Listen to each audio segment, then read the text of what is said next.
Olá, meu nome é Luiz Felipe Mussoi e o título do meu trabalho é Efeitos da composição da dieta referência nos coeficientes de digestibilidade aparente de ingredientes proteicos para a tilápia do Nilo. A tilápia do Nilo ela é de extrema importância econômica, ela é o segundo peixe mais produzido no mundo, com cerca de 4,5 milhões de toneladas, e no Brasil é o peixe mais produzido, com cerca de 486 mil toneladas. Ela é um onívoro típico, ela tem intestino longo e as possíveis causas de variação na digestibilidade é em relação à espécie, tipo e nível de inclusão de ingrediente, frequência alimentar, temperatura da água e tempo de adaptação da dieta. A qualidade da proteína dos ingredientes está relacionada à composição de aminoácidos e sua digestibilidade. A avaliação precisa dos coeficientes de digestibilidade aparente dos nutrientes em ingredientes comumente usados na agricultura é fundamental para a formulação das rações eficientes. Quando se avalia a digestibilidade dos ingredientes, os métodos de alimentação e protocolo de coleta permanecem os mesmos quando se avalia a digestibilidade das rações. Os ingredientes não são consumidos de forma isolada, mas sim combinados a uma dieta referência, normalmente na proporção de 70-30. 70% dieta referência e 30% de ingredientes. O coeficiente de digestibilidade aparente do farelo de soja e farinha de vísceras de aves foram avaliados utilizando-se as dietas referências formuladas com dois ingredientes, semi-purificados e práticos, para juvenis de tilápia do Nilo, da linhagem Gift. Então, o objetivo do trabalho é avaliar os efeitos da composição da dieta referência na digestibilidade de matéria seca, proteína e aminoácidos no farelo de soja e na farinha de vísceras de aves, em juvenis de tilápia do Nilo. O local do experimento foi no LabNutri, em Lapádia, na Armação no Pantano Sul, em Florianópolis. E as práticas de manejo dos peixes elas foram todas aprovadas pelo protocolo do SEUA. O delineamento experimental.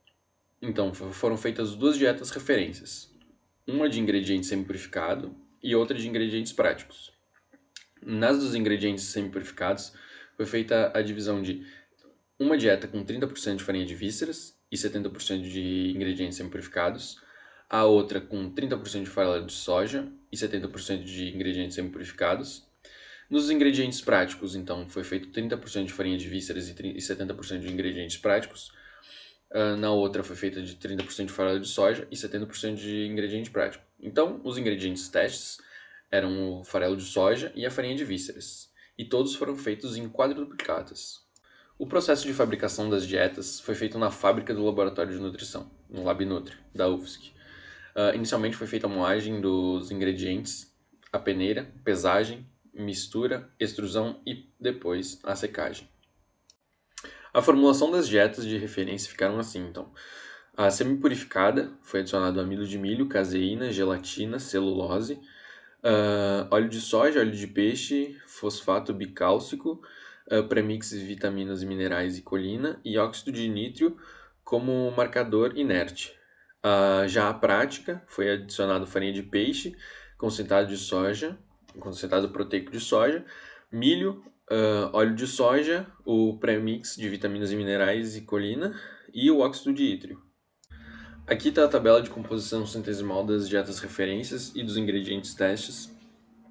Então, o que vale destacar aqui é que a farinha de vísceras, que é o ingrediente teste, possui uma matéria seca de 96,34%, proteína bruta de 67,11%, extrato etéreo de 17,12%, cinzas de 14,53%, energia bruta de 5.396 e já o farelo de soja, que é o outro ingrediente teste, ele possui 88,27% de matéria seca, 54,46% de proteína bruta, 2,26% de extrato etéreo, 7,36% de cinzas e energia bruta de 4.863.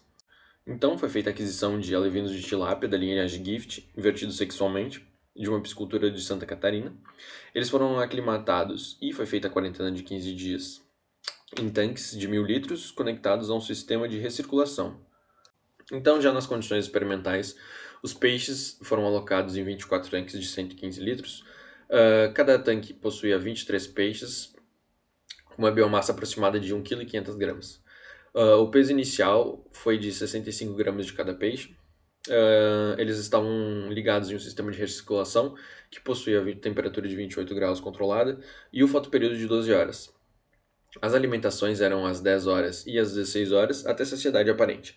E era feita a coleta das fezes por sifonagem.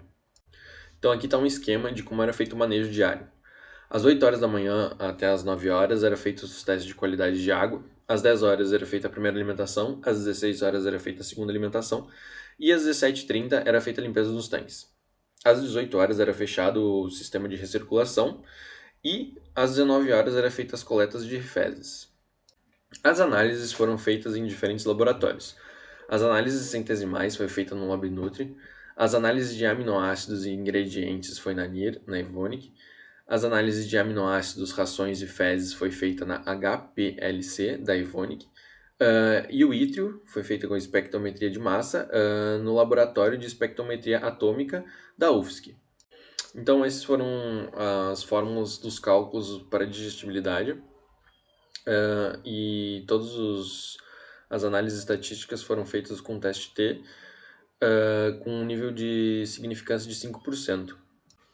Os resultados do ingrediente testado farelo de soja foi que o CDA da matéria seca e proteína bruta foi maior quando o farelo de soja foi testado e utilizado como uma dieta de referência semi-purificada, e o CDA de todos os aminoácidos essenciais foi maior quando o farelo de soja foi testado utilizando a dieta referência semi-purificada. Isso ocorreu porque quando junta a dieta semi-purificada mais a soja, ocorre a diminuição da palatabilidade e do consumo. E isso acarreta com a diminuição da velocidade de trânsito do alimento e aumento do tempo de exposição às enzimas digestivas, além da ausência de fatores antinutricionais nos ingredientes semi-purificados, que ocorre a redução das perdas endógenas. Agora os resultados para a farinha de vísceras. O tipo da dieta referência não afetou o CDA da matéria seca e nem da proteína bruta. O CDA da maioria dos aminoácidos essenciais não foram afetados pela dieta referência. Apenas o CDA do aminoácido essencial histidina, que foi maior quando o farelo de vísceras foi testado utilizando dieta referência semi-purificada. A farinha de vísceras é um ingrediente mais palatável e atrativo, e não promoveu alteração na atratividade da ração, nem no consumo dos peixes. Os ingredientes semi-purificados contidos na dieta referência não influenciaram na digestibilidade dos nutrientes. Então, as considerações finais são que a tilápia do Nilo mostrou-se eficiente na utilização dos nutrientes dos diferentes tipos de ingredientes proteicos, com a maioria dos CDAs acima de 90%, independente da composição da dieta referência. A composição da dieta referência afeta o CDA da matéria seca, proteína e na maioria dos aminoácidos essenciais, especialmente no farelo de soja, que teve a maior variabilidade em comparação à farinha de vísceras de aves. E a influência da composição da dieta referência varia dependendo do ingrediente testado. Então, agradecimento a essas empresas que auxiliaram a produção deste trabalho. E para qualquer dúvida, fica à disposição o meu contato. Obrigado.